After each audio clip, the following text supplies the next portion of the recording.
Di sini siaran luar negeri All India Radio Seksi Bahasa Indonesia Media Sosial. Pertama-tama kami sajikan Warta Berita. Warta Berita disampaikan Kishore Das.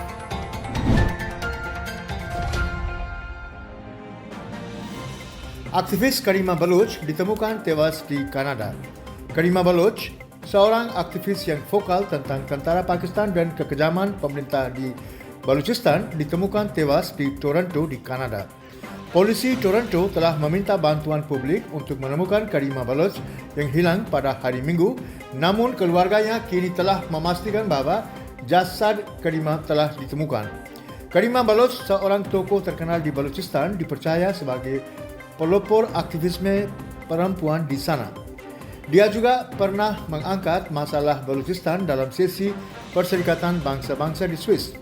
Dia dinobatkan sebagai salah seorang dari 100 wanita paling inspiratif dan berpengaruh di dunia pada tahun 2016.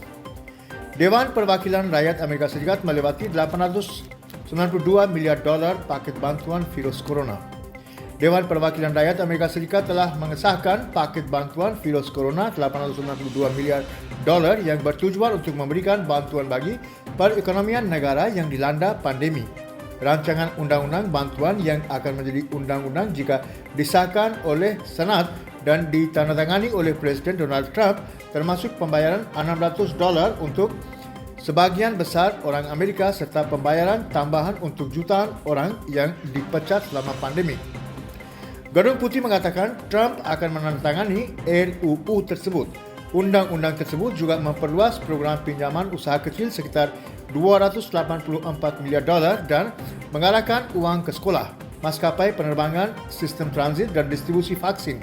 Program pinjaman dan hibah usaha kecil yang dikenal sebagai program perlindungan gaji akan mengecualikan perusahaan yang diperdagangkan secara publik dari kelayakan.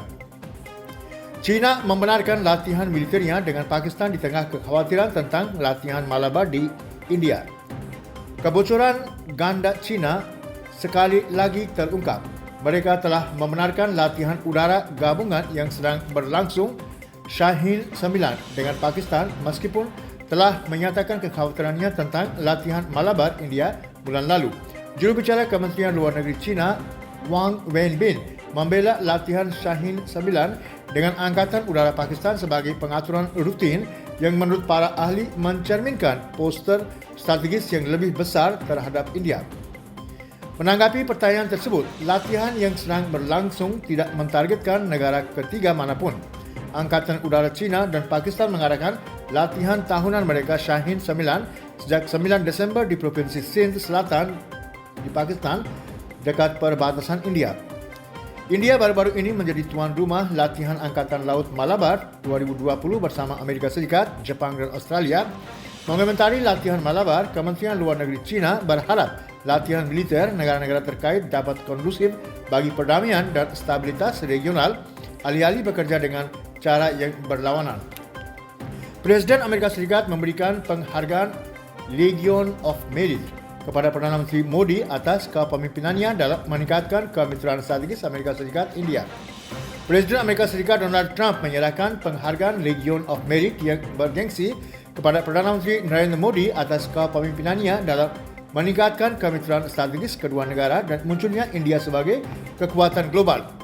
Duta Besar India untuk Amerika Serikat, Taranjit Singh Sandhu, menerima penghargaan atas nama Perdana Menteri dari Penasihat Keamanan Nasional Amerika Serikat Robert O'Brien di Gedung Putih. Modi dianugerahi penghargaan sebagai pengakuan atas kepemimpinan dan visinya yang teguh yang telah mempercepat kemunculan India sebagai kekuatan global dan meningkatkan kemitraan strategis antara Amerika Serikat dan India untuk mengatasi tantangan global. Presiden Amerika Serikat juga menyerahkan Legion of Merit kepada Perdana Menteri Australia Scott Morrison dan mantan Perdana Menteri Jepang Shinzo Abe. Penghargaan tersebut diterima oleh masing-masing duta besar di Washington DC. Uni Eropah menyetujui vaksin corona Pfizer-BioNTech untuk digunakan di 27 kelompok negara.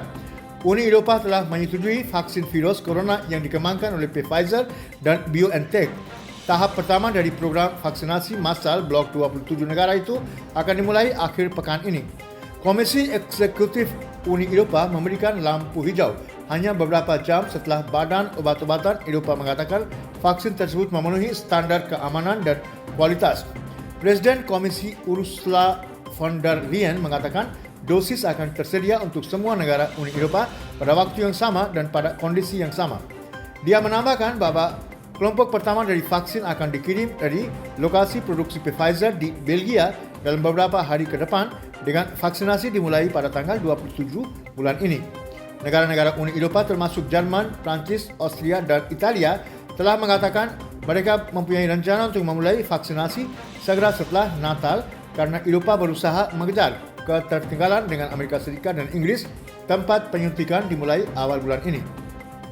Pasukan Pakistan melakukan penembakan tanpa alasan di distrik Punch di Jammu dan Kashmir.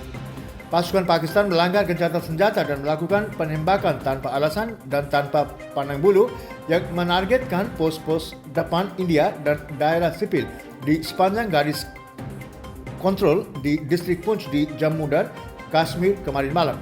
Juru bicara pertahanan mengatakan bahwa sekitar pukul 19.40 pasukan Pakistan mulai menembak dengan senjata kecil diikuti dengan penembakan hebat dengan mortir di sepanjang LOC di sektor Balakot di distrik Punch. Namun pasukan India yang menjaga perbatasan langsung membalas dan memberikan balasan yang pantas. Kementerian Luar Negeri India akan menyelenggarakan konferensi virtual tentang media, kemitraan hiburan sebelum Pravasi Bharatiya Divas.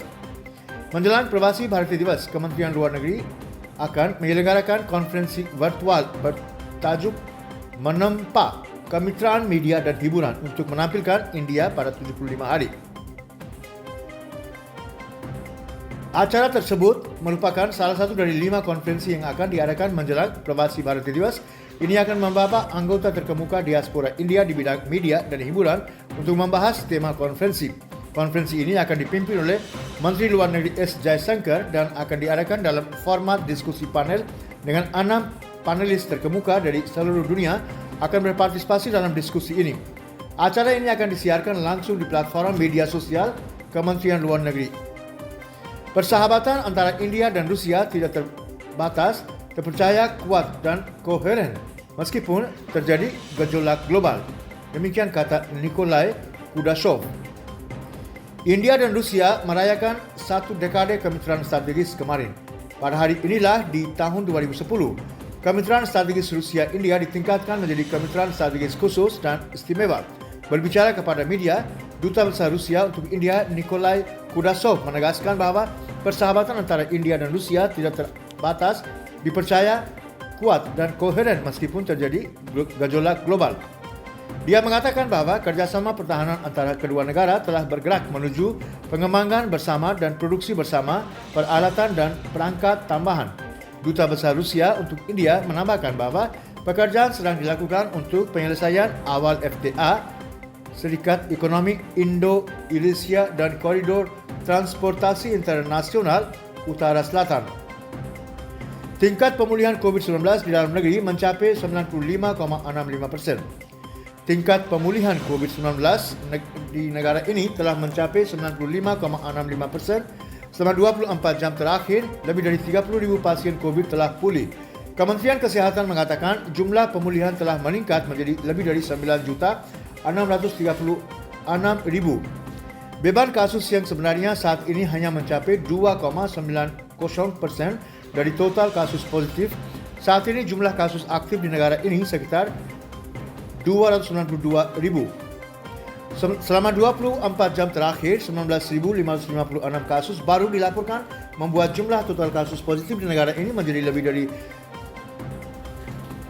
10.075.000. Perdana Menteri Modi mengatakan Vietnam adalah pilar penting dari Act East Policy India dan mitra penting dari visi Indo-Pasifik.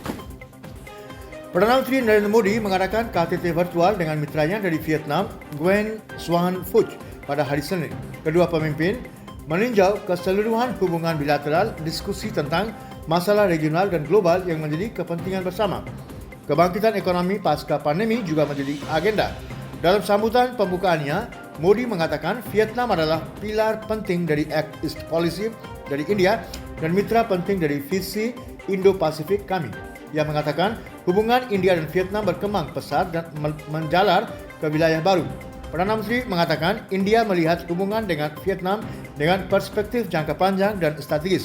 Ia mengatakan kerjasama Indo-Vietnam dapat berkontribusi untuk menjaga perdamaian dan stabilitas di kawasan India-Pasifik.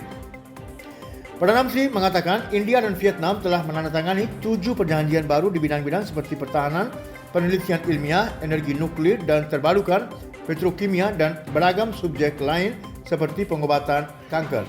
Sekian surat pendengar, warta berita dari siaran luar negeri All India Radio, seksi bahasa Indonesia media sosial.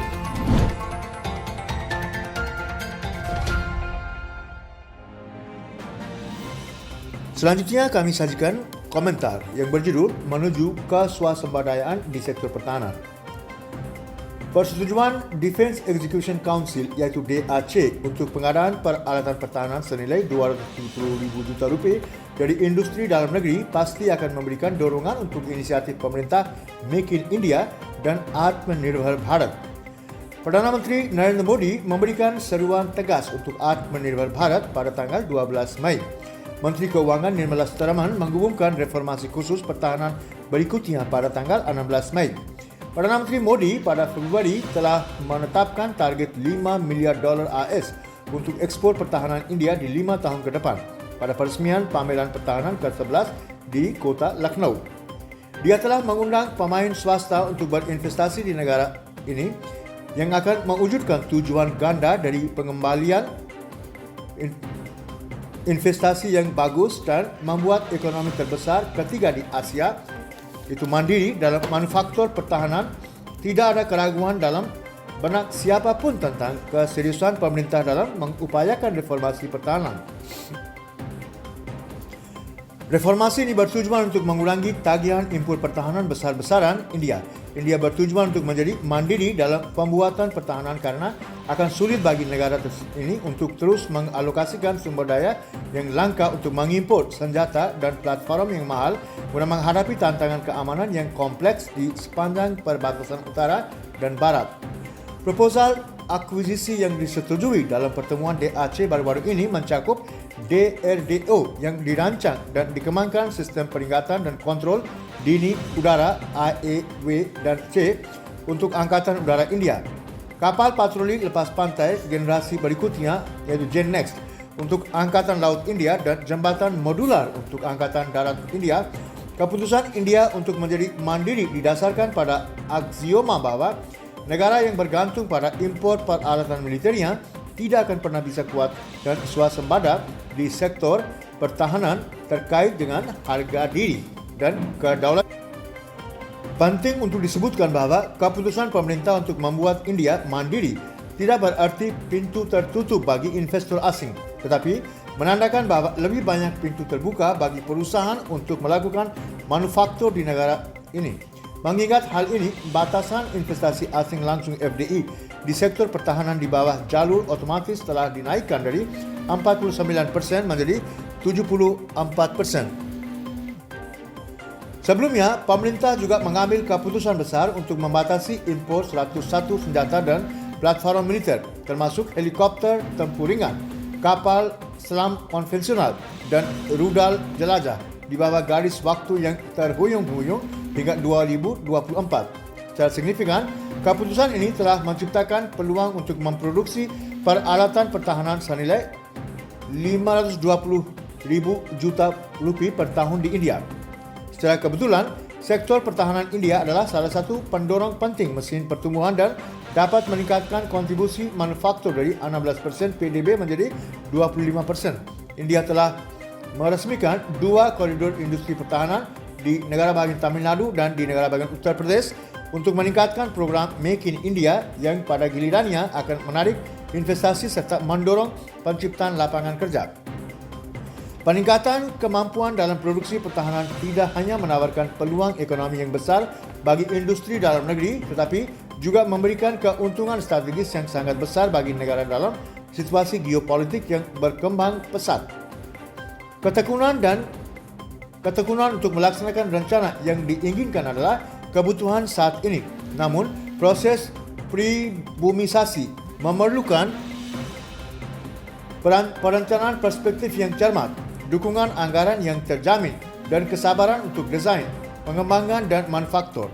Juga pada tahap awal, pengadaan asli menjadi jauh lebih mahal sampai biaya pengembangan dan modal diamortisasi dan skala ekonomi mulai muncul. Karena alasan inilah bahawa bahkan negara-negara yang paling maju sekalipun mendalami sistem pertahanan secara selektif. Dalam konteks ini, langkah pertama yang harus dilakukan adalah menerapkan kebijakan ini di segmen di mana kita sudah memiliki kemampuan seperti senjata artileri, rudal, peluncur roket, multibarel, beberapa kategori radar, amunisi dan lain-lain. Selain itu, India harus mengidentifikasi area di mana ia ingin menjadi mandiri dengan garis waktu. Dalam bidang-bidang ini, India perlu memperoleh persyaratan operasional satu kali dan setelah itu memulai program dukungan, desain, pengembangan dan akuisisi teknologi serta produksi yang didukung anggaran 10-15 tahun. Sekian.